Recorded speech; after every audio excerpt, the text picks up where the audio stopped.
ओम गुरुर्ब्रह्मा गुरुर्विष्णु गुरुर्देवो महेश्वरा गुरुर्साक्षात् परब्रह्म तस्मै श्री गुरुवे नमः। तस्मै श्री गुरुवे नमः। आप सभी को प्रणाम। हम पढ़ रहे हैं विवेक चूड़ामणि और हमने श्लोक नंबर 499 तक पढ़ा था लास्ट सेशन में। और लास्ट सेशन में शिष्य अपना अनुभव बता रहा है कि उसको बोध उपलब्धि के बाद कैसा अनुभव हुआ है। तो शिष्य ने अभी तक ये बताया है कि ये जो भी संसार है, जो भी जगत है, जो भी स्थूल शरीर और संसार में जागृत स्वप्न सुषुप्ति प्रकृति साल महीने जो भी डिवीजन हमको दिख रहा है, पास्ट प्रेजेंट फ्यूचर, ये सब अज्ञानवश मतलब पूरा ज्ञान न होने के कारण ये मेरी ही कल्पना है और यह सब अध्यारोपण है और जिसको मैंने सच मान लिया है। पर मैं तो केवल ब्रह्म हूँ और ये अज्ञानता के कारण मैंने उसको अपना ही स्वरूप मान लिया है। तो जो भी यह मुझे दिखाई दे रहा है ये मेरे मन बुद्धि की अज्ञानवश कल्पना है, पर मैं तो वही ब्रह्म हूँ जो सबका आश्रय, जो सबको आश्रय देता है, पर किसी से भी वह दूषित नहीं होता। तो इस प्रकार अपने स्वरूप को शुद्ध बता रहे हैं कि वो किसी से भी दूषित नहीं होता। वह सब कल्पना और जो मुझे लग रहा है सत है वो कल्पना मात्र है अज्ञानवश। पर ज्ञान होते ही ये सारे भ्रम मेरे टूट जाते हैं और मैं सिर्फ केवल ब्रह्म अनंत सत परम ब्रह्म रहता हूँ। तो आगे इसी को कंटिन्यू करेंगे श्लोक नंबर 500। तो सबसे पहले हम मंगलाचरण बोलेंगे। सर्व वेदांत सिद्धांत गोचरम तम गोचरम गोविंदम परमानंदम सद्गुरुं प्रणतोस्म्यहम् सद्गुरुं प्रणतोस्म्यहम्।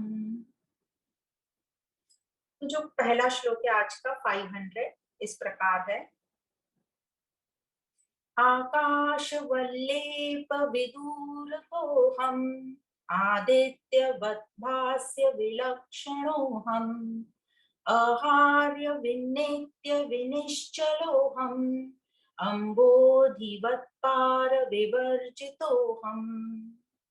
तो शिष्य बता रहा है कि मैं आकाश की भांति मैं निर्लिप्त हूँ। फिर सेकंड लाइन में बोला सूर्य की भांति मैं सभी को प्रकाशित करता हूँ पर सबसे भिन्न हूँ, विलक्षण हूँ। फिर तीसरी लाइन में कहा है मैं पर्वत की भांति सदैव निश्चल हूँ, अटल हूँ। और लास्ट लाइन में कहा है मैं सागर की भांति असीम हूँ, अनंत हूँ, जिसकी कोई सीमा नहीं। तो जो पहला बोला है जैसे आकाश, तो आकाश का हम शुरू से पढ़ते आ रहे हैं, अब हमें समझ गया कि आकाश हमारे 5 तत्वों में से एक है और यह आकाश जो है किसी से भी दूषित नहीं होता। जिस प्रकार आकाश किसी से भी दूषित नहीं होता, मुझे भी कोई दूषित नहीं कर सकता। जैसे आकाश में हम देखते हैं सभी क्रियाएं आकाश में ही होती हैं, पर आकाश उससे निर्लिप्त रहता है। तो इस देह में भी जो भी कुछ हो रहा है, मुझ आत्मा को उससे कुछ भी फर्क नहीं पड़ता। फिर दूसरा कहते हैं सूर्य जो सबको प्रकाशित करता है। चाहे सूर्य के जैसे दिन में कोई भी कार्य हो, चोरी हो, शादी हो, ब्याह हो, मरण हो, कुछ भी हो, किसी का भी प्रोसेशन निकल रहा हो, वो सभी को एक समान प्रकाशित करता है, पर किसी से भी वो प्रभावित नहीं होता। तो उसी प्रकार मैं आत्मा स्वरूप हूँ जो किसी भी मेरे देह में कुछ भी हो रहा है, बाहर प्रकृति में कुछ भी हो रहा है, मैं उससे प्रभावित नहीं होता। तो इस प्रकार बताया कि ये जो आत्मा है, ये देह मन बुद्धि में कुछ भी क्रियाएं हो रही हैं, भाव आ रहे हैं, इमोशंस आ रहे हैं, ये आत्मा सभी को इक्वली प्रकाशित करता है सूर्य के भांति, पर उन सब से अलग है, किसी से भी लिप्त नहीं होता, उन सब से अलग है। और वह पर्वत की तरह निश्चल है, अविचल है, अटल है और सागर की तरह असीमित है, अनंत। तो इस प्रकार आत्मा का शिष्य ने उल्लेख किया कि मैं कैसे सूर्य के भांति हूँ, आकाश की भांति हूँ, पर्वत की भांति हूँ और सागर की भांति हूँ। ये सब एग्जाम्पल दिए जा रहे हैं हमें समझने के लिए, क्योंकि हम उसी चीज को समझ पाते हैं जो हमने देखी हुई है और अनुभव की हुई है। तो शिष्य उसी प्रकार हमको समझाने की कोशिश कर रहा है। फिर नेक्स्ट श्लोक में शिष्य बोलता है, श्लोक नंबर 501। श्लोक इस प्रकार है। न मे देहेन संबंधो मेघेनेव विहायसः अतः कुतो मे तद्धर्माः जाग्रत स्वप्न सुषुप्तयः। तो फिर से आकाश का एग्जांपल है। जिस प्रकार आकाश में मेघ, मेघ मतलब बादल, क्लाउड्स, जो आकाश है वो बादलों के साथ उसका कोई संबंध नहीं होता, वैसे ही हमारा जो आत्म स्वरूप है उसका शरीर से कोई संबंध नहीं होता। तो यहाँ पर फिर से शिष्य बोल रहा है, मैं शरीर नहीं हूँ, न ही मैं शरीर में हूँ, बल्कि मेरे अंदर सब कुछ है। तो ये हमें बार बार चिंतन करना है कि सब कुछ, ये पूरी सृष्टि, पूरा विश्व जो है परमात्मा अंश से लबालब भरा हुआ है, पूर्ण परमात्मा है, सत स्वरूप है और उसके अंदर सब व्याप्त है। इसीलिए यहाँ पर शिष्य बोल रहा है, मैं शरीर नहीं हूँ, न ही मैं शरीर में हूँ, बल्कि शरीर मुझ में है। तो मेरा और शरीर का जो संबंध है वो आकाश और बादलों की तरह है। जिस प्रकार बादल जो हैं आकाश में चलते फिरते हैं, पर हम ये नहीं कहते आकाश चल रहा है, क्योंकि आकाश नहीं चल रहा। हम जानते हैं आकाश तो स्थिर है, अटल है। और यह जो बादल है उनका गुण आकाश को लिप्त नहीं, आकाश उससे लिप्त नहीं होता, मतलब आकाश उससे प्रभावित नहीं होता, दूषित नहीं होता। पर आकाश को इन बादलों से कुछ लेना देना नहीं है। आकाश को इन बादलों से कुछ फर्क नहीं पड़ता, वो कितने भी काले हों, कितने भी जोर से गड़गड़ाएं, आकाश उनसे निर्लिप्त है। बल्कि आकाश तो इन बादलों को अपने अंदर रहने की इजाजत देता है। तो इसी प्रकार मुझे शरीर और उसकी अंदर जो भी हलचल हो रही है वह प्रभावित नहीं करती। तो मैं शरीर नहीं हूँ, उससे भिन्न हूँ। अतः ये जो स्थूल सूक्ष्म कारण शरीर है और इनके धर्म है, ये मेरे को कैसे दूषित कर सकते हैं। तो इस प्रकार शिष्य बता रहा है कि ये जो शरीर के धर्म है, जो भी है जागृत स्वप्न सुषुप्ति, ये मेरे धर्म नहीं हो सकते। तो जो जागृत के धर्म होते हैं, जैसे जागृत अवस्था में ही हमें विक्षेप होता है, पर जब हम आत्माकार बोध हो जाता है तो ये विक्षेप हमें नहीं होता। स्वप्न में हमें भ्रम होता है, पर जब हमें बोध हो जाता है तो हम भ्रमित नहीं होते। और सुषुप्ति, जिसमें बोलते हैं कि सुजग नहीं रहते, अवेयरनेस नहीं रहते अविद्या के कारण, पर बोध होने के कारण यह तीनों जागृत स्वप्न सुषुप्ति, ये धर्म आत्मा को प्रभावित नहीं करते। वैसे भी प्रभावित नहीं करते, पर अज्ञानवश हम उससे प्रभावित होते रहते हैं, क्योंकि शरीर को ही हमने अपना स्वरूप मान लिया है। तो इन सब श्लोकों में यह बताया जा रहा है कि कैसे हम आसक्त हो जाते हैं अपने शरीर से और उसके कारण हम दुखी होते रहते हैं। आगे शिष्य बोलता है श्लोक नंबर 502 में, उपाधिरायाति स एव गच्छति स एव कर्माणि करोति भुङ्क्ते स एव जिर्यन्न मियते सहा सदाहम् कुलाद्रिवन्निश्चल एव संस्थिता। इसको वापस पढ़ेंगे। उपाधिरायाति स एव गच्छति स एव कर्माणि करोति भुङ्क्ते स एव जिर्यन्म्रियते सदाहम् कुलाद्रिवन्निश्चल एव संस्थितः। तो शिष्य कह रहा है यह जो सब उपाधियां हैं, यह उपाधि का ही आवागमन होता है। मतलब ये उपाधियां किससे होती है, जब हम शरीर को सत मान लेते हैं तो शरीर अभिमान के कारण या अहंकार के कारण यह उपाधियां ही आती जाती हैं, मतलब शरीर ही आता जाता है और उपाधियां ही कर्म करती हैं। तो ये उपाधियां, यह जो अहंकार है यही भोगता है और यही कम ज्यादा आता जाता रहता है, यही क्षीण होता है और मरता है। पर मैं आत्मा तो कुलाचल की तरह निश्चल हूँ, मैं स्वयं में स्थित रहता हूँ। कुलाचल मतलब यहाँ पे पर्वत को संबोधित करा है, मेरू पर्वत को। तो यह जो उपाधियां हैं, यह अहंकार से सब सूक्ष्म शरीर में कल्पना की जाती है। तो शरीर में प्रवेश करना और बाहर जाना, ये सूक्ष्म शरीर का कार्य है, आत्मा का नहीं। और जो सूक्ष्म शरीर है वो मन बुद्धि है, मतलब अंतःकरण का हिस्सा। तो यह सब आना जाना, कार्य करना, भोगना, भुगताना, ये सब जो है यह आत्मा में ही होता है, मुझ में ही होता है। पर मैं आत्मा उस मेरू पर्वत के समान निश्चल रहती हूँ, स्थिर रहती हूँ और जैसी की वैसे रहती हूँ। इस आत्मा को इस मन बुद्धि के आने जाने से कोई फर्क नहीं पड़ता। तो जिस प्रकार हम समझते हैं कि मृत्यु हुई तो आत्मा आ जा रही है, पर यह जो आना जाना है मन बुद्धि का होता है, शरीर का होता है, आत्मा कहीं भी जाती आती नहीं है।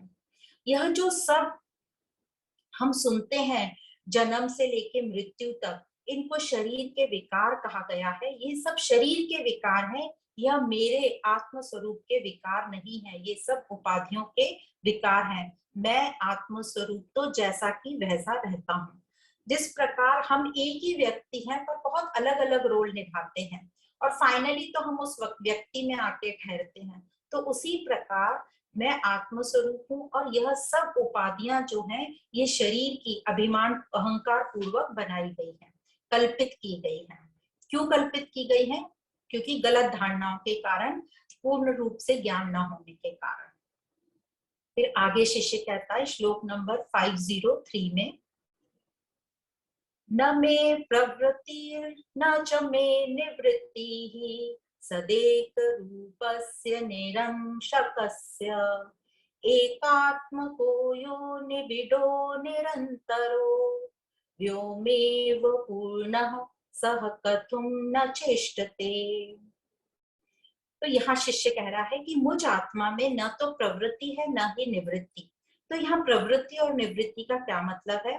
प्रवृत्ति मतलब मैं किसी भी कार्य में इन्वॉल्व नहीं होता, मतलब किसी को में भी पार्ट नहीं लेता, ग्रहण नहीं करता। और निवृत्ति मतलब किसी का भी मैं त्याग नहीं करता, किसी भी कर्म से मैं निवृत्त नहीं होता, मैं उस कर्म से हटता नहीं हूँ।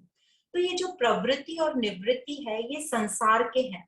ये दोनों ही प्रवृत्ति और निवृत्ति मन बुद्धि के कार्य हैं, अंतःकरण के कार्य हैं। और इस अंतःकरण मन बुद्धि जो कि सूक्ष्म शरीर है, जिससे मेरा कोई संबंध नहीं है, क्योंकि हम समझ चुके हैं कि ये 5 कोश को जो हमने पढ़ा था, स्थूल शरीर और सूक्ष्म शरीर और कारण शरीर पढ़ा था, मैं ये सब नहीं हूँ। तो इन सब ये जो सूक्ष्म शरीर है मन बुद्धि, यह इससे मेरा कोई संबंध नहीं है। तो इन कार्यों से, इन कार्य जो भी ये मन बुद्धि में कार्य होते हैं, शरीर से कार्य होते हैं, अच्छे या बुरे कोई भी कार्य, ये कुछ भी मुझे प्रभावित नहीं करते। तो न तो मेरी प्रवृत्ति होती है न निवृत्ति, क्योंकि मैं आत्म स्वरूप हूँ। अब चाहे वो जागृत हो, स्वप्न हो, सुषुप्ति हो, मतलब कोई भी अवस्था हो, तीनों अवस्था जागृत स्वप्न सुषुप्ति, या तीनों काल पास्ट टेंस प्रेजेंट टेंस और फ्यूचर टेंस में जो भी कुछ ये सब आ रहे हैं और जा रहे हैं, पर मैं किसी को पकड़ नहीं रहा और किसी को छोड़ नहीं रहा। मतलब जागृत और स्वप्न में को मैं पकड़ के नहीं बैठा हूँ और सुषुप्ति को मैं छोड़ नहीं रहा हूँ। तो इस प्रकार ये सब अवस्थाएं मेरे अंदर आती जाती रहती हैं, आवागमन करती हैं, पर मैं वैसा की वैसा स्थिर रहता हूँ। अब हमने ये समझ लिया प्रवृत्ति और जो निवृत्ति है वो संसार की मन बुद्धि की होती है। तो जब प्रवृत्ति होती है मन बुद्धि की तो उसकी निवृत्ति भी होती है, मतलब दोनों ये ऑपोजिट हैं, तो दोनों साथ साथ चलते हैं। जब हम संसार में रहते हैं और हम कोई कर्म करते हैं, कोई कर्म छोड़ते हैं, मतलब हमारी प्रवृत्ति होती है, निवृत्ति होती है, तब हमें यह सब ज्ञान यूज करना पड़ता है। कर्म योग, ज्ञान योग, भक्ति योग, हठ योग, ये सब हम करके और फिर हम आगे बढ़ते हैं। और एक दिन ईश्वर की कृपा से जब ये कंटिन्यूस प्रैक्टिस चलती है, साथ साथ हमारी मुमुक्षुता भी रहती है, जिज्ञासा रहती है कि मुझे उस रास्ते जाना है जहाँ आनंद की प्राप्ति है। तो जब हम इस ज्ञान का बोध हमें हो जाता है, मतलब आत्म अनुभूति के बाद इन सब योग का फिर कोई अर्थ नहीं है। तो जब तक हम संसार में रहते हैं प्रवृत्ति और निवृत्ति में, तब ये सब हमें योग जो है काम करते हैं हमारे, और एक बार आत्म अनुभूति के बाद फिर इनका कोई अर्थ नहीं है।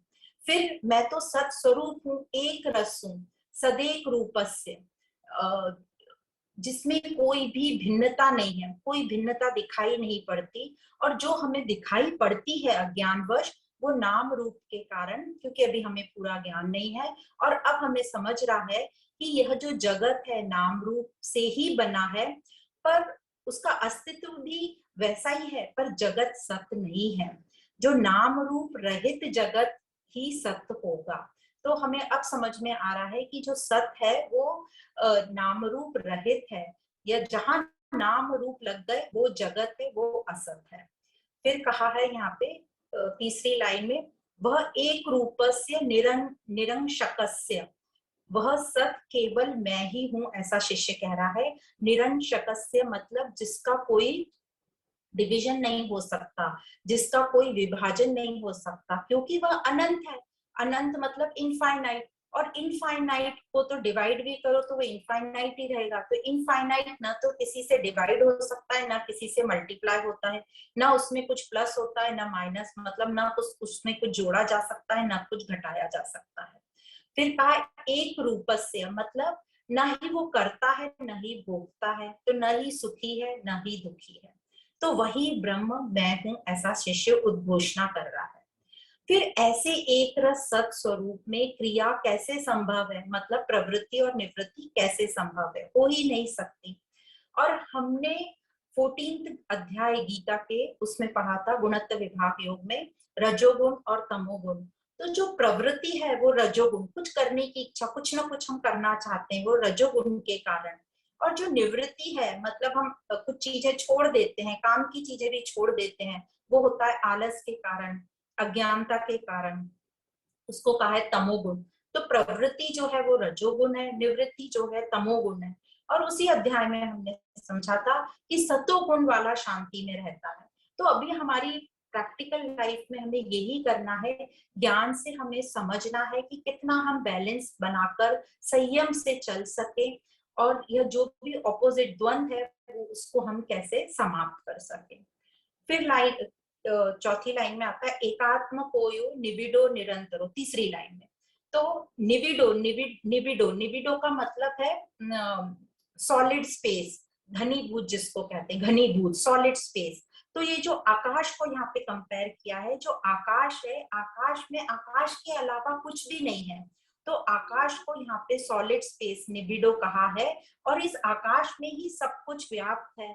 तो उस जिस प्रकार एग्जाम्पल से हम समझ सकते हैं, जैसे कि जो स्वर्ण है, जो स्वर्ण है वह सॉलिड स्पेस है सभी आभूषण के लिए, क्योंकि उसमें स्वर्ण के अलावा और कुछ है ही नहीं। और जो जल होता है वो सॉलिड स्पेस हो सकता है समुन्दर के लिए, लहरों के लिए।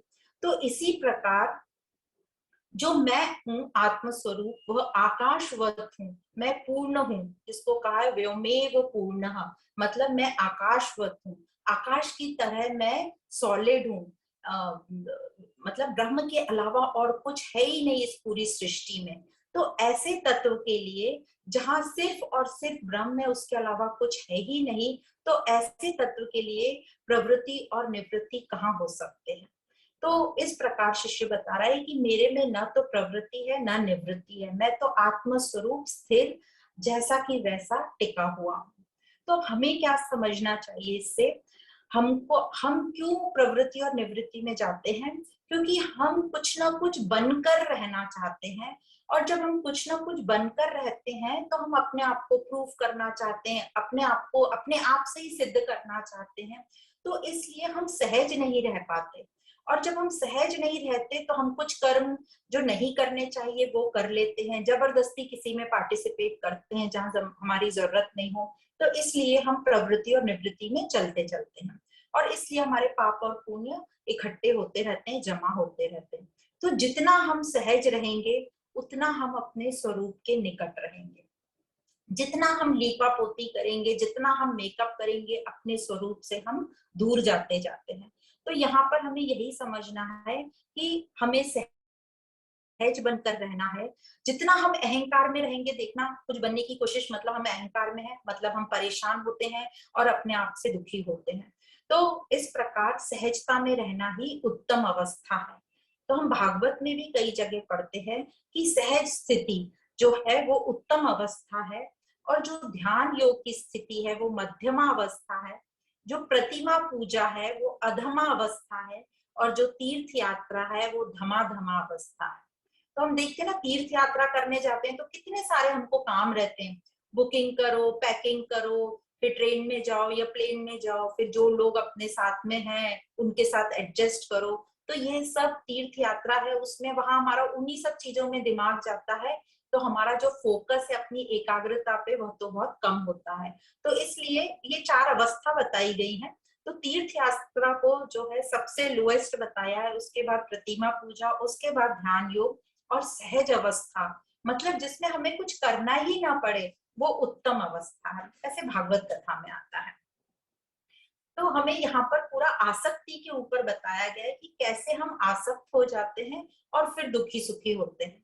तो आगे के श्लोक में, श्लोक नंबर 504 में शिष्य कहता है, पुण्यानि पापानि निरेन्द्रस्य निश्चेतसो निर्विकृतो निराकृतेः कुतो मामाखण्ड सुखानुभूतेः ब्रूते ह्यनन्वागतम् इति अपि श्रुतिः। तो यहाँ कह रहे हैं जो पाप और पुण्य है वो मुझे कैसे लग सकता है, ऐसा शिष्य कह रहा है, क्योंकि उसको भी बोध उपलब्धि हो गई और वो अपने आप को आत्मा जान रहा है।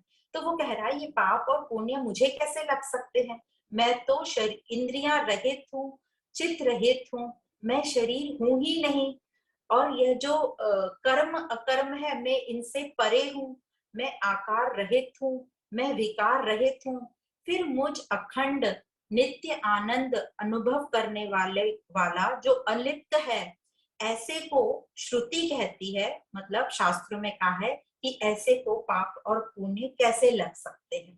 तो इसी कथन को शिष्य कह रहा है कि मैं आत्म स्वरूप हूँ जो कि आकार रहित है, जो कर्म अकर्म से परे है, तो मुझे पाप और पुण्य कैसे लग सकता है। तो उपनिषदों का एग्जाम्पल दिया है, और यह एक और एग्जाम्पल दिया है कि सुषुप्ति अवस्था में, ये उपनिषदों में कहा जाता है कि जो सुषुप्ति अवस्था होती है उसको कंपेयर किया है कि जिस प्रकार गहरी नींद में हमारे मन बुद्धि जो है निष्क्रिय हो जाते हैं, तो हमें विक्षेप नहीं रहते, तो उसी प्रकार आत्म अनुभव स्थिति में हमें विक्षेप नहीं रहते, क्योंकि वहां पे तो मन बुद्धि पूरे लय हो गए हैं। तो सिर्फ इतना ही हमें समझना है, गहरी नींद में जैसे हमें विक्षेप नहीं होते, तभी हमें बहुत सुख की अनुभूति होती है जब हम जागते हैं, पर गहरी नींद में हम अज्ञान में रहते हैं। तो सिर्फ उतना पार्ट कंपैरिजन के लिए बताया कि आत्म अनुभवी की स्टेट, जो गहरी नींद में जो सुख प्राप्त होता है क्योंकि मन बुद्धि निष्क्रिय हो जाते हैं, उसी तरीके का आत्म अनुभवी को भी सुख प्राप्त होता है। पर गहरी नींद में तो अज्ञानता रहती है, हम उस माया में रहते हैं, और ये पाप पुण्य का बीज हमारे में पड़ा रहता है, और जैसे ही हम जागते हैं सारी कामनाएं वासनाएं और कर्म सब जाग जाते हैं। तो जब अविद्या में हम रहते हैं, जैसे अभी हम लोग हैं, तो पाप पुण्य का हमारा बीज जो है रहता है, प्रवृत्ति और निवृत्ति चलती रहती है। पर जैसे ही माया से हम बाहर हुए, मतलब जब हमें बोध की उपलब्धि हुई, मतलब जब हमारी अविद्या विद्या में बदल गई, हमें विद्या प्राप्त हो गई, बोधोपलब्धि हो गई, तो वो अविद्या के कारण जो विक्षेप आ रहे थे वो अब नहीं आएंगे, और मुझे उस सुख की अनुभूति होगी। इसलिए मुझ आत्मा में पाप और पुण्य का सवाल ही नहीं उठता, ऐसा शिष्य बता रहे हैं। तो ये जो पाप और पुण्य है, ये हमने ही अज्ञानता पूर्वक ये टर्मिनोलॉजीज बना ली है, क्योंकि अधूरा ज्ञान है हमको, और हम बोलते हैं पाप आत्मा, पुण्य आत्मा, आत्मा की शांति, आत्मा का उद्धार, आत्मा की उन्नति। अब हमको समझ रहा है कि पाप आत्मा तो हो ही नहीं सकती, आत्मा तो अपने आप में ही शुद्ध है, विशुद्ध है, तो उसमें पाप और पुण्य हो ही नहीं सकता। आत्मा की शांति कैसे हो सकती है, आत्मा तो ऑलरेडी शांत स्वरूप है। आत्मा का उद्धार कैसे होगा, आत्मा तो ऑलरेडी वही सबको आश्रय दे रही है, वही सत परम स्वरूप है। तो और आत्मा तो चली गई, जैसे किसी की मृत्यु होती है ना, बोलते आत्मा तो चली गई, आत्मा कहीं आती जाती नहीं है, आत्मा उस पर्वत की तरह स्थिर रहती है। तो यही हमको समझना है कि ये जो पूरी सृष्टि है, पूरी लबालब उस परमात्मा स्वरूप से भरी हुई है, कोई भी जगह खाली नहीं है जहाँ आत्मा नहीं है। इसलिए आत्मा कहीं जा आ नहीं सकती, कहीं हिलती नहीं है, वो हर जगह मौजूद है। तो हमको यह समझ अपनी बदलनी है। आगे शिष्य कहता है, श्लोक नंबर 505, छायया स्पृष्टमृष्णं वा शीतं वा सुष्ठुदुष्ट वा न स्पृष्ट एव यत्किंचित् पुरुषं तद्विलक्षणम्। जिस प्रकार अपनी शैडो से, अपनी छाया से, जिसको प्रति छाया यहाँ बोला गया है, वह गर्म या ठंडी, अच्छी या बुरी वस्तु से छू जाए तब भी उससे हमको जरा भी फर्क नहीं पड़ता। ये हमने पहले भी एक श्लोक में पढ़ा है कि जब जिसको आत्म अनुभूति हो गई, ये जो महात्मा लोग हैं वो अपने शरीर को के साथ कैसा संबंध रखते हैं, तब हमने समझा था कि वो अपनी छाया जैसे, जैसे हम छाया के साथ रहते हैं वैसे वो शरीर के साथ रहते हैं। मतलब हम उनकी छाया किसी भी वस्तु से छू जाए, ठंडी या गर्म, उससे उसको जरा भी फर्क नहीं पड़ता, जैसे हमको जरा भी फर्क नहीं पड़ता। तो उसी प्रकार जो आत्म अनुभवी हैं उनको भी अपने शरीर में कुछ भी हो जाए, उनको उससे जरा भी फर्क नहीं पड़ता। अब जैसे हमारी छाया पर बस निकल जाए, कार निकल जाए, या कोई उस पर पानी फेंक दे, या कोई गंद कचरा फेंक दे, इन सब से मुझे कोई फर्क नहीं पड़ता। छाया पर कुछ भी हो, मुझे जरा सा भी कुछ भी नहीं होता। मैं, क्योंकि मैं उससे अलग हूं, मैं छाया नहीं हूं, इसलिए मुझे फर्क नहीं पड़ता। तो उसी प्रकार जो जीवन मुक्त हैं, आत्म साक्षात्कार हैं, वो इस स्टेज पर पहुंच गए कि वे अपने ही शरीर को, अपने ही शरीर में होने वाली जो भी क्रियाएं हैं, जो भी अवस्थाएं हैं, जागृत, स्वप्न, सुषुप्ति, जो भी अवस्थाओं का उसको अनुभव हो रहा है, उन सभी से वो प्रभावित नहीं होते। जैसे छाया पर कुछ भी हो, हम प्रभावित नहीं होते। तो उसी प्रकार यहाँ छाया से एग्जाम्पल देके कंपेयर किया है कि वो शरीर के साथ कैसे रहते हैं। तो शरीर को वो छाया की तरह देखते हैं। तो एक्चुअली देखा जाए तो छाया को भी कुछ नहीं होता। अब हमारी शैडो पे कार, बस कुछ भी चली जाए, ठंडा गर्म कोई भी कुछ उस पे डाल दे, कुछ भी नहीं होगा शैडो को, क्योंकि वह भी तो छाया है, रिफ्लेक्शन मात्र है, कुछ है ही नहीं, वह रियल है ही नहीं। वह तो एक एंगल से, सूर्य के और हमारे खड़े होने के एंगल से वो छाया कल्पित हो जाती है। तो इसी प्रकार न छाया को कुछ होता है और न ही वो जो महात्मा, जो बोध स्वरूप है, वह अपने शरीर को छाया की तरह देखता है। शरीर में कुछ भी हो उसको उससे कोई फर्क नहीं पड़ता। अब आगे के श्लोक में शिष्य कहता है, श्लोक नंबर 506, न साक्षिणं साक्ष्य धर्माः संस्पृशन्ति विलक्षणम् अविकारम् उदासीनं ग्रह धर्मः प्रदीपवत्। कह रहे हैं जो साक्षी है, मतलब जो विटनेस है, वह साक्ष्य वस्तुओं के धर्म से कभी स्पर्शित नहीं होता, प्रभावित नहीं होता, क्योंकि वह उससे भिन्न है। तो साक्षी मतलब विटनेस, देखने वाला, ऑब्जर्व करने वाला, और साक्ष्य मतलब देखी जाने वाली वस्तु या स्थितियां या परिस्थिति। तो यहाँ ये कह रहे हैं दृश्य के धर्म, मतलब जो साक्ष्य, जो देखी जाने वाली वस्तुएं हैं, उसके धर्म दृष्टा को, मतलब जो देखने वाले को प्रभावित नहीं करते। तो ये कब होगा? ये जब बोध की उपलब्धि हो जाएगी। पर अभी हमारे जैसे लोगों के लिए, हमें तो हर दृश्य स्पर्श करता है, हर एक दृश्य हमें प्रभावित करता है, क्योंकि अभी भी हम गलत धारणा में हैं, अभी हमें ज्ञान हुआ ही नहीं है, इसलिए हमें हर दृश्य प्रभावित करता है। पर जो शिष्य है वह इन सब से प्रभावित नहीं होता, क्योंकि उसको बोध उपलब्धि हो गई, वो आत्माकार है, इसलिए वो विकार रहित है, असंग है, उदासीन है, उसे कोई भी क्रियाओं से कुछ भी लेना देना नहीं है।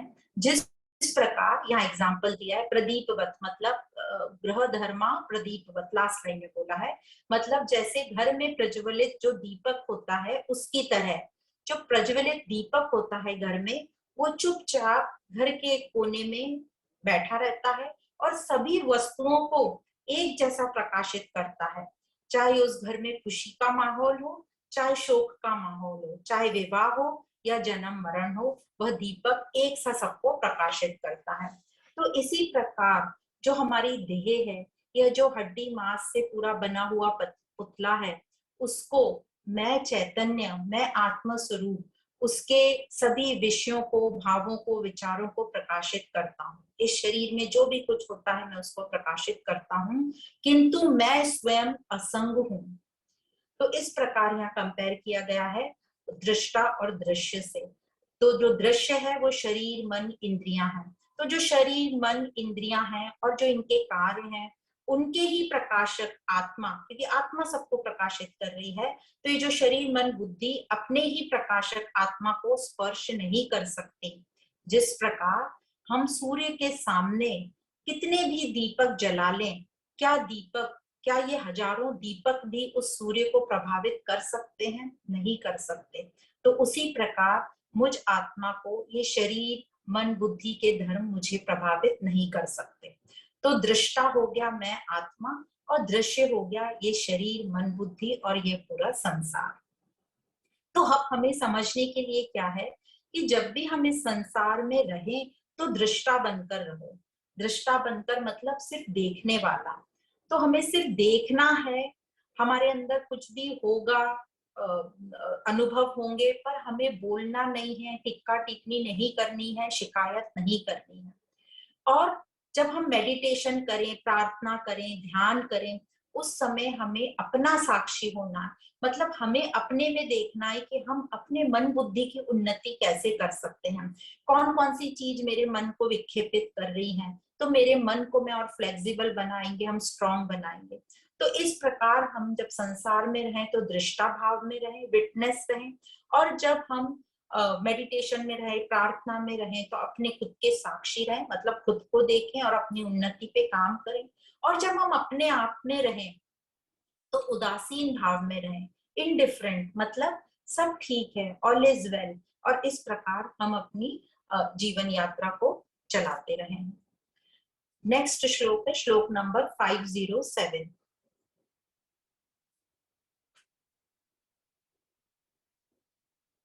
रवेर्यथा कर्मणि साक्षी भावो वहेन्यर्यथा दाहिन्यां कत्वं दाहिना दाहिन्यां कत्वं।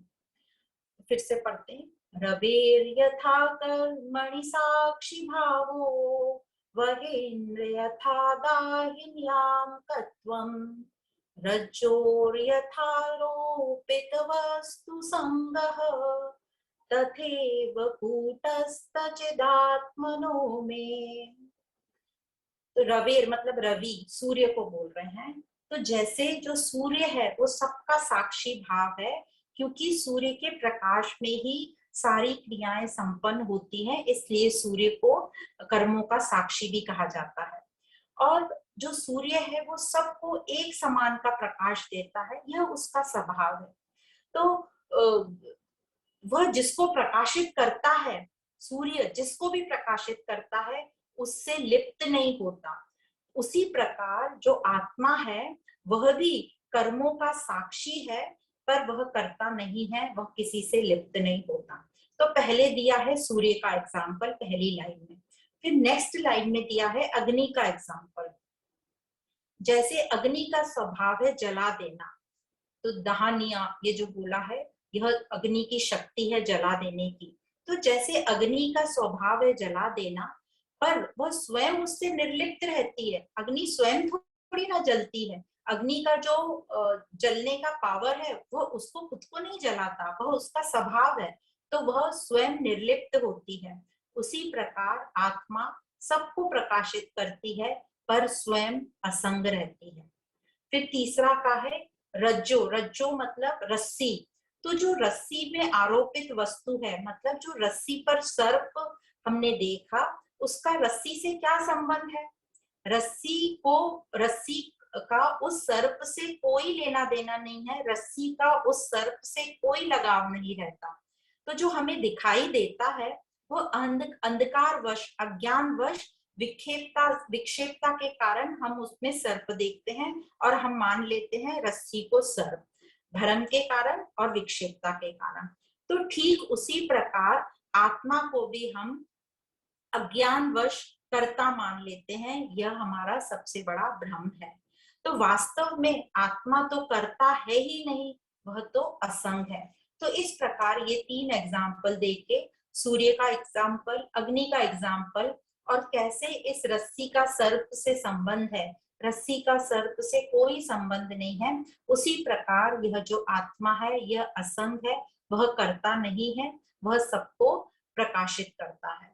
तो जो यह आत्मा है, शिष्य बोल रहा है मैं अविकारी चिदात्मा हूँ। मुझ आत्मा पर किसी भी प्रकार का अध्यारोपण हो, किसी भी प्रकार का कुछ भी आप समझ लो, पर मैं उससे प्रभावित नहीं होता। मैं निर्मल हूँ, मैं निर्मल चिदात्मा हूँ। यहाँ पर फिर से आसक्ति की बात कर रहे हैं कि जो आसक्ति है यह हमारा स्वभाव है ही नहीं। प्रकृति में कोई भी चीज किसी से भी आसक्त नहीं होती, पर हम जो हैं हम सबसे आसक्त होते रहते हैं, इसलिए हम दुखी होते रहते हैं। तो अब हमें अपने ऊपर काम करना है कि मेरी आसक्ति मतलब मेरा अटैचमेंट कहाँ कहाँ है, कितना है, और मुझे अपने इस अटैचमेंट को डिटैचमेंट में लाना है, डिटैचमेंट पर काम करना है, अनासक्ति पर काम करना है। कैसे होगा ये अनासक्ति, डिटैचमेंट? ये होगा शास्त्रों के अध्ययन से, जब हमारा विवेक जागेगा और हमारे में वैराग आएगा। तो ये शास्त्रों का सहारा लेके, गुरु वचन सुनकर हम अपनी इस यात्रा पर आगे चलते रहेंगे। तो आगे शिष्य कहता है कि गुरु की कृपा से उसको ये जो बोध उपलब्धि हुई है और वो आत्मा को ही अपना निज स्वरूप मान लिया है, और अब वो आगे कह रहा है कि मैं आत्मा होने से न तो मैं करता हूँ और न ही मैं कर्म कराने वाला हूँ। तो नेक्स्ट श्लोक में ऐसा बता रहे हैं कि कैसे वो करता भी नहीं है और कर्म कराने वाला भी नहीं है। श्लोक नंबर 508।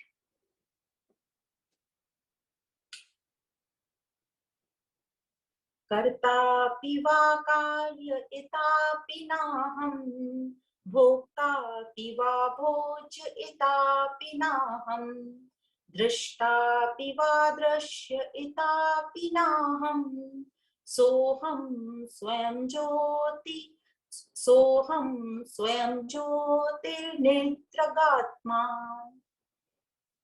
तो यहाँ शिष्य कह रहा है मैं आत्मा होने से मैं न करता हूँ न ही मैं कर्म कराने वाला हूँ। जैसे सूर्य जो है वो प्रकाश देता नहीं है, वह उसका स्वभाव है, और वह हम सबके ऊपर है कि वह प्रकाश हमें दिखाई देता है। पर सूर्य कभी नहीं कहता कि मैं देखो प्रकाश दे रहा हूँ, सब आओ मेरा प्रकाश लो। तो वह करता नहीं है। मैं आत्मा होने के कारण मैं भी अकर्ता हूँ और मैं कर्म कराने वाला भी नहीं हूँ, इसलिए मैं कर्म फल का भोगता भी नहीं हूँ। तो मैं ना भोगता हूँ मतलब भोगने वाला ना भी नहीं हूँ, और भुगतवाने वाला भी मैं नहीं हूँ। तो इस प्रकार ये 4 चीजें बोली, न मैं करता हूँ, न कर्म कराने वाला हूँ, न मैं भोगता हूँ, न मैं भुगतवाने वाला हूँ। फिर कहते हैं न ही मैं दृष्टा देखने वाला हूँ और न ही दूसरों को दिखवाने वाला हूँ।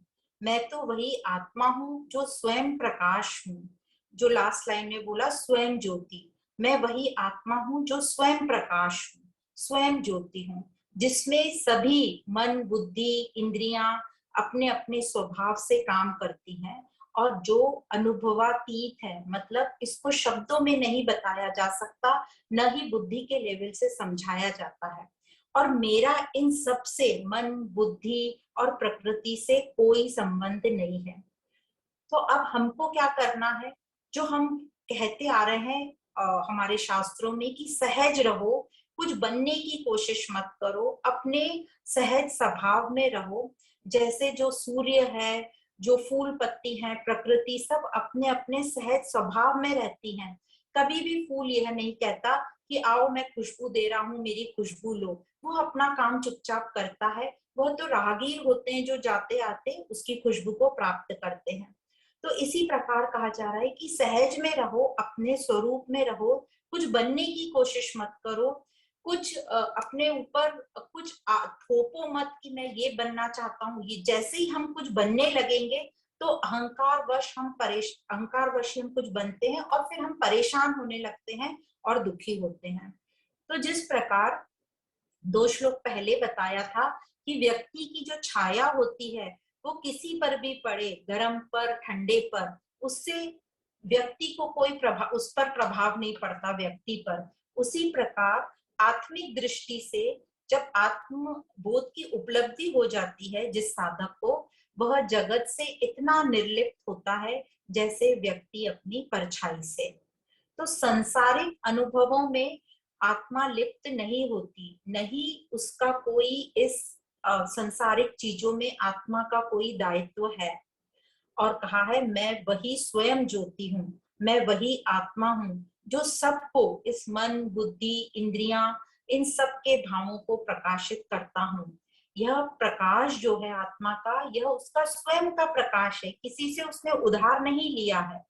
तो यह जो प्रकाश है, स्वयं ज्योति आत्मा का जो प्रकाश है, इसको न तो शब्दों में बताया जा सकता है, न ही बुद्धि से जाना जाता है, क्योंकि ये तो अनुभवातीत है। यह जब हम खुद खुद अप्रोक्ष अनुभव, खुद स्वयं से अनुभव करेंगे, तभी हमको यह समझेगा। जिसको कहा है सोहम स्वयं ज्योति अनि दृगात्मा। दृगात्मा मतलब अनुभव, अनुभव से ही हमें समझेगा, अपने स्वयं के अनुभव से। दूसरों के अनुभव से सिर्फ हमें एक रास्ता मिलेगा कि कैसे हमें वहां तक जाना है।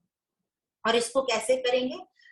शास्त्रों से ज्ञान लेंगे, गुरुजनों के महावाक्य सुनेंगे, सत्संग सुनते रहेंगे, चिंतन मनन करते रहेंगे, मतलब प्रैक्टिस करते करते एक न एक दिन हमको यह समझ जाएगा और यह अनुभव हो जाएगा।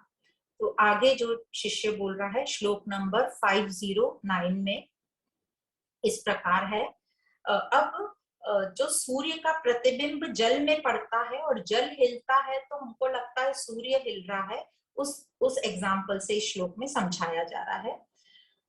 श्लोक नंबर 509, जलत्य उपाधो प्रतिबिंबलोलयम् औपाधिकं मूढधियो नयन्ति स्वबिंबभूतं रविवत् विनिष्क्रियम् कर्तास्मि भोक्तास्मि हतोस्मि हेति।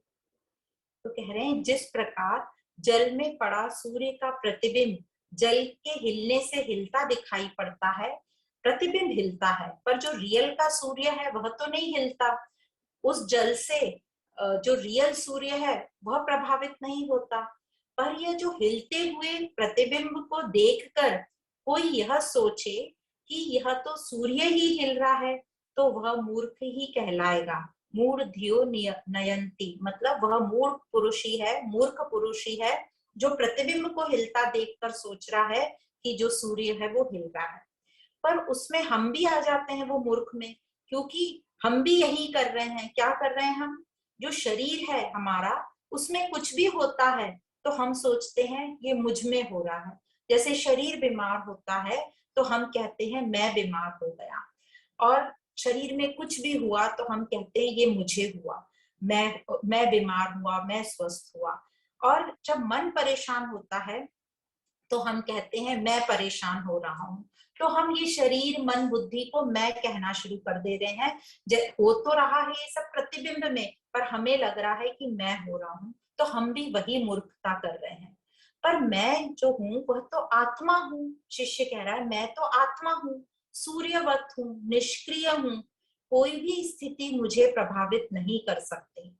पर हम अज्ञानता के कारण, मूर्खता के कारण यह समझ ही नहीं पाते कि यह सब तो उपाधियों का खेल चल रहा है, और हम समझते हैं यह सब जो है आत्मा की चंचलता है। और अज्ञान के कारण जो उपाधियां हैं उसी को हम अपना स्वरूप समझ बैठते हैं, शरीर को हम अपना ही स्वरूप समझ बैठते हैं। और फिर लगता है जो भी हम करते हैं, किसी के लिए भी कुछ अच्छा कार्य करें कि अरे मैंने तो उसकी इतनी हेल्प करी और अब वो तो मेरी रिटर्न में नहीं कर रहा है, फिर हम दुखी होते हैं। तो कौन दुखी हुआ? वो उपाधि दुखी हुई, जो कुछ बन के कह रहा था कि मैंने तो उसके लिए इतना किया।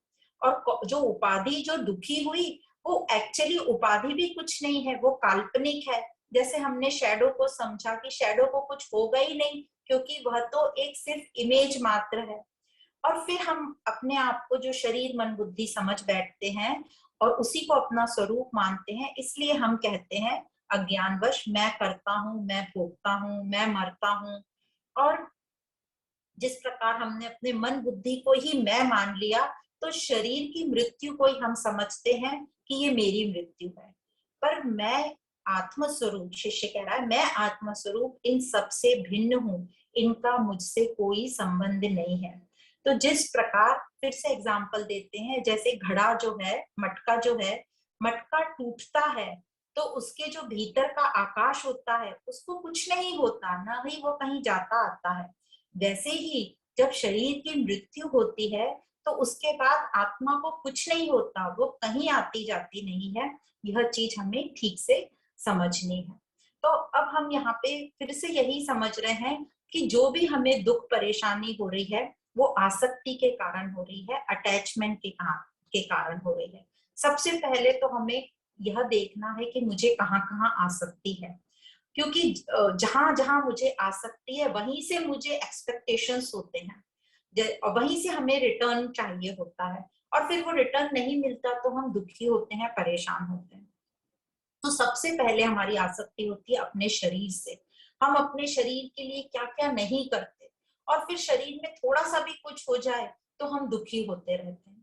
फिर हमारी आसक्ति होती है संबंधों से, उपाधियों से। अपने बच्चों से हमें बड़ी आसक्ति होती है कि उन्होंने ऐसा ही करना चाहिए जैसा मैंने उनको बताया, या मैंने उनको कोई सब्जेक्ट लेने को बोला है या कोई फील्ड चुनी है वही उन्होंने लेना चाहिए, या मेरी पसंद से ही उन्होंने जीवन साथी ढूंढना चाहिए। और हम ये भी कह देते हैं बच्चों से कि हमारी खुशी तो तुम्हारे हाथ में है। क्यों भाई, हमारी खुशी को क्या हो गया जो हम उनको बोल रहे हैं कि हमारी खुशी तुम्हारे हाथ में है? तो क्या हमने अपनी खुशी को ताला मार दिया है? तो हमने यदि अपनी खुशी को ताला मारा है तो उसकी चाबी हम उनसे क्यों मांग रहे हैं? तो ये सीधा सीधा हिसाब है। यदि मैंने मेरी खुशी को ताला मारा है तो उसकी चाबी मेरे ही पास होनी चाहिए। पर हम फिर भी आसक्ति के कारण, खास करके अपने परिवार के साथ, बच्चों के साथ, हमारा इतना ज्यादा अटैचमेंट होता है, और फिर वो हमें रिटर्न बैक जैसा हम चाहें वैसा वो नहीं करते तो हम दुखी होते हैं, और फिर ये सेंटेंस बोलते हैं कि मेरी खुशी की चाबी तुम्हारे हाथ में है। और हम कहते हैं नहीं नहीं, ये तो हम उनको मोटिवेट करने को बोल रहे हैं। ये मोटिवेट नहीं है, ये मोटिवेट बच्चे हो भी जाएंगे थोड़े समय के लिए तो ये ज्यादा लंबा नहीं चलेगा। इसको कहते हैं इमोशनल ब्लैकमेलिंग। तो ये हमें ज्ञान से अच्छे से समझना है कि किसी से भी कुछ चाहने का, किसी से भी कुछ लेने का हमारा खुद कोई भी अधिकार नहीं है। तो यह चीज हमको लगता है अरे हमारे तो बच्चे हैं, हम सिर्फ निमित्त मात्र थे अपने बच्चों को इस संसार में लाने के लिए, और कुछ उम्र तक हमारा एक दायित्व एज अ पालक, एज अ पेरेंट बनता है उनका पालन पोषण करना और उनको अच्छे संस्कार देना। पर कई लोग अच्छे संस्कार को फिर आसक्ति से कंफ्यूज कर लेते हैं, और वो बड़े होने के बाद भी उसको छोड़ते ही नहीं है। हम बहुत सीनियर भी हो जाते हैं तो भी हम अपने बच्चों की लाइफ में दखल अंदाजी करते हैं। तो इसीलिए जो 4 आश्रम बताए थे हमारे धर्म शास्त्रों में, ब्रह्मचर्य आश्रम, गृहस्थ आश्रम, उसके बाद वानप्रस्थ आश्रम और संन्यास आश्रम, तो इन सबका बहुत इंपॉर्टेंस है। पर आप वानप्रस्थ आश्रम और संन्यास आश्रम में सक्सेसफुल कब होगे? जब आप ब्रह्मचर्य आश्रम और गृहस्थ में सक्सेसफुल हो। आप गृहस्थ में सक्सेसफुल कब होगे? जब आप ब्रह्मचर्य में सक्सेसफुल हो। तो जो ब्रह्मचार मतलब पहले के जो 25 साल हैं जिसको ब्रह्मचर्य आश्रम बोला जाता है, वहां पर हमें धर्म शास्त्र संस्कार अच्छे से बताए जाते हैं। वहां हमारा बेस पक्का होता है कि क्या सत्य है, क्या असत्य है, मेरा रोल इस लाइफ में क्या है, ये जीवन क्या है, ये जगत क्या है, परमार्थ क्या है, ईश्वर क्या है, परमात्मा क्या है। जब हमारे ये सब कंसेप्ट क्लियर होते हैं तब वो जो ब्रह्मचर्य वाला जो व्यक्ति है, ये सब ब्रह्मचर्य आश्रम से निकलता है तो जो हमारे 4 पुरुषार्थ हैं, धर्म, अर्थ, काम और मोक्ष, उसको वो अच्छे से समझता है। फिर उसका गृहस्थ आश्रम अच्छे से चलता है, और जिसका बेस पक्का होगा फिर वो वानप्रस्थ की तैयारी अच्छे से करेगा, क्योंकि डिटैचमेंट करना है वहां पर। वानप्रस्थ मतलब डिटैचमेंट। अब आपको लाइफ से थोड़ा थोड़ा डिटैच होना है, तो डिटैचमेंट ऐसे ऑल ऑफ अ सडन तो नहीं होगा, तो पर उसका बेस अच्छा होगा तो वो धीरे धीरे डिटैच होने में सक्सेसफुल होगा। तो ये वानप्रस्थ आश्रम में हमें डिटैचमेंट की प्रैक्टिस करनी है। तो पहले 25 साल हुए ब्रह्मचर्य आश्रम, फिर 25 साल हुए हमारी गृहस्थ आश्रम, मतलब 50 साल, और 50 के बाद वानप्रस्थ आश्रम, मतलब डिटैचमेंट यहाँ से हमें शुरू करना है, अनासक्ति। तो यहीं पर हमें देखना है कहाँ कहाँ हमारी आसक्ति है और उस पर काम करना है। और फिर ये वानप्रस्थ में हम एकदम पक्के हो जाते हैं डिटैचमेंट में, फिर आता है संन्यास आश्रम। तो इस प्रकार हमको भी अपनी लाइफ में ऐसे चलना है। फिर हमने देखा कि एक तो घर परिवार से आसक्ति होती है, फिर घर से बहुत आसक्ति होती है। कई लोग अपने घर से इतने आसक्त होते हैं कि अपने घर को छोड़कर जाते ही नहीं, कहीं घर के बाहर पैर ही नहीं रखते। तो उस आसक्ति पे हमें काम करना है कि ये घर क्या है, और इस ज्ञान से ही हमें समझ में आएगा कि इस स्थूलता में हम जितना रहते हैं उतना हम अपने स्वरूप से दूर रहते हैं। फिर होता है वस्तुओं से आसक्ति। तो ये जो वस्तुएं हैं, ये जो घर हैं, ये कैसे हमको आनंद दे सकते हैं, क्योंकि ये तो सब परिवर्तनशील है, शॉर्ट लिव्ड है। और यह जो सब घर है, वस्तुएं हैं, हमारा शरीर है, इन सबको प्रकाशित करने वाला कौन है? इन सबको, जो परिवर्तनशील है, इन सबको प्रकाशित करने वाला जो है वह है मैं आत्म स्वरूप। तो इन परिवर्तनशील से मुझे आनंद की प्राप्ति नहीं होगी। तो आसक्ति जब हम रखते हैं तो हमें लगता है इनसे हमें आनंद मिलेगा, तो हमें बहुत क्लियर करना है कि इन परिवर्तनशील से हमें परमानेंट आनंद नहीं मिलेगा जिसकी हम खोज कर रहे हैं। तो इस प्रकार जब हमें परमानेंट आनंद वहां से नहीं मिलता, हमारा आनंद थोड़ी देर ही रहता है और चला जाता है, मतलब वो सुख और खुशी, तो हम दुखी होने लगते हैं। और हमारे दुखी होने का कारण यही है कि हम परिवर्तनशील चीजों को सच समझ लिया हमने, और उससे हम आसक्त हो गए। और अब हमें ये ज्ञान से समझ में आता है कि ये सब परिवर्तनशील चीजें, इससे मुझे आनंद की प्राप्ति नहीं होगी। तो हम ज्ञान लेकर अपने आप को चिंतन मनन करके इस मिथ्या को हम असत करते हैं और सत्य की ओर बढ़ते हैं। तो जितना हम स्थूलता में रहेंगे, जितना हम स्थूल चीजों से आसक्त रहेंगे, उतना हम स्वरूप से अपने दूर होते जाते हैं। और जो हमारा स्वरूप है वो तो अति सूक्ष्म से भी सूक्ष्म है। तो कैसे जानेंगे हम इस सूक्ष्म अपने स्वरूप को? तो जैसे बताया गया, जो अभी हम कर रहे हैं सत्संग के द्वारा, शास्त्रों के द्वारा, गुरु वचन के द्वारा, और हमें कंटिन्यूस चिंतन मनन करके इसकी प्रैक्टिस करते रहना है। तो इस प्रकार हम प्रैक्टिस करते करते हमें समझेगा कि मैं शरीर मन बुद्धि नहीं हूँ, ये सब असत है, मतलब परिवर्तनशील है। ये मैं तो केवल केवल स्वरूप हूँ, सत स्वरूप हूँ, परम स्वरूप हूँ, आनंद स्वरूप हूँ और आत्म स्वरूप। तो इस प्रकार शिष्य आगे कहता है, श्लोक नंबर 510 510 में, जले वापि स्थले वापि लुठत्वेश्चरात्मकः नाहं विलप्ये तद्धर्मे हि घटधर्मे हि नभो यथा। यह जो जड़ शरीर है, इसे कहीं भी गिरने दो, जल में या थल में, उसे उससे मुझे कोई फर्क नहीं पड़ता। मैं इस जड़ शरीर के धर्मों से अलिप्त हूँ। तो यहाँ एग्जाम्पल देते हैं, जैसे गहरी नींद में, सुषुप्ति में हम कहाँ पर हैं हमें कोई फर्क नहीं पड़ता, वैसे ही जब बोध उपलब्धि हो जाती है तो हमारे शरीर में क्या हो रहा है, शरीर के धर्मों से मैं निर्लिप्त हूँ, अलिप्त हूँ। फिर से एग्जाम्पल देते हैं, जैसे घड़ा, मटका जो होता है, मटके के धर्म से आकाश अलिप्त रहता है, वैसे ही शरीर जो हमारा है, इसके धर्म से आत्मा अलिप्त रहती है। तो जो मटका है, मट्टी का बना है, उसके अंदर भी आकाश है, बाहर भी आकाश है। उसको कंपेयर किया है हमारे शरीर से। तो ये जो हमारे बाहर पूरा जो ब्रह्मांड है, ब्रह्म स्वरूप है, और मेरे अंदर भी वही ब्रह्म है, इन दोनों को डिवाइड कौन कर रहा है? सिर्फ मेरे शरीर के कल्पना मात्र, जो मेरा शरीर है उसके कारण। तो जिस प्रकार घड़े के धर्म इस आकाश को लिप्त नहीं करते, प्रभावित नहीं करते, आकाश उससे अलिप्त रहता है, उसी प्रकार जो ये शरीर है उसके धर्म मुझ आत्मा को प्रभावित नहीं करते। मैं तो अनंत सत स्वरूप हूँ। तो ये जो हमारा शरीर है, 50-60 किलो का, 70-80 किलो का, जो भी ये हमारा शरीर है, जो हाड़ मांस से बना हुआ है, मैं उसको प्रकाशित करने वाला हूँ। तो मैं उससे कैसे प्रभावित हो सकता हूँ? उसमें कुछ भी हो इस शरीर में, मैं तो आत्मा अनंत हूँ, सत हूँ। तो इस प्रकार हमको अपनी प्रैक्टिस करनी है कि ये जो शरीर है वह मैं नहीं हूँ, मैं तो आत्मा, इसको प्रकाशित करने वाली। तो अब इसकी हम प्रैक्टिस कैसे करेंगे? तो इसकी प्रैक्टिस हम इस प्रकार कर सकते हैं कि हमारे शरीर में जो भी दुख रहा है, दर्द हो रहा है, उसका तो हम ट्रीटमेंट करेंगे, दवा हम लेंगे ही, पर उसके कारण जो है एक दुखी व्यक्ति का जन्म नहीं होना चाहिए, एक दुखी व्यक्तित्व नहीं बन जाना चाहिए।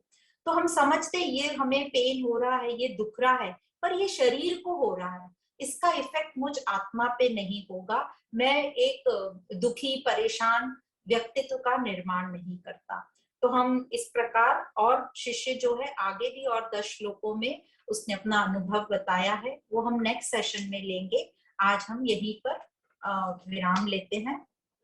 तो आज हमने समझा कि जो आसक्ति है, अटैचमेंट है, यही हमारे दुख का कारण है। और ये जो अटैचमेंट है, आसक्ति है, इसका कारण क्या है? हमारी गलत धारणा, हमारा अपूर्ण ज्ञान, ठीक से पूरा ज्ञान नहीं है हमें, इसलिए हम उससे आसक्त होते हैं। जैसे ही हमारा ज्ञान पूर्ण होगा, कि हमें बोध की उपलब्धि होगी, तो ये जो हमारा अज्ञान है इसका विनाश होगा। ये जो आसक्ति है ये धीरे धीरे खत्म होगी, वो होगी विवेक और वैराग से, जो हमने इस ग्रंथ के शुरुआत में ही पढ़ा था। गुरु ने शिष्य को कहा था विवेक, वैराग्य, षट संपत्ति और मुमुक्ष तत्व, ये 4 चीजें चाहिए एक शिष्य को साधक बनने में। तो इन चीजों का हम यूज करेंगे, अपना विवेक जागृत करेंगे और अपनी आसक्ति पर काम करेंगे। तो आज यहीं तक, आप सभी को बहुत बहुत धन्यवाद। ओम पूर्णमद पूर्णमिदं पूर्णात् पूर्णमुदच्यते पूर्णस्य पूर्णमादाय पूर्णमेवावशिष्यते। ओम शांति शांति शांति।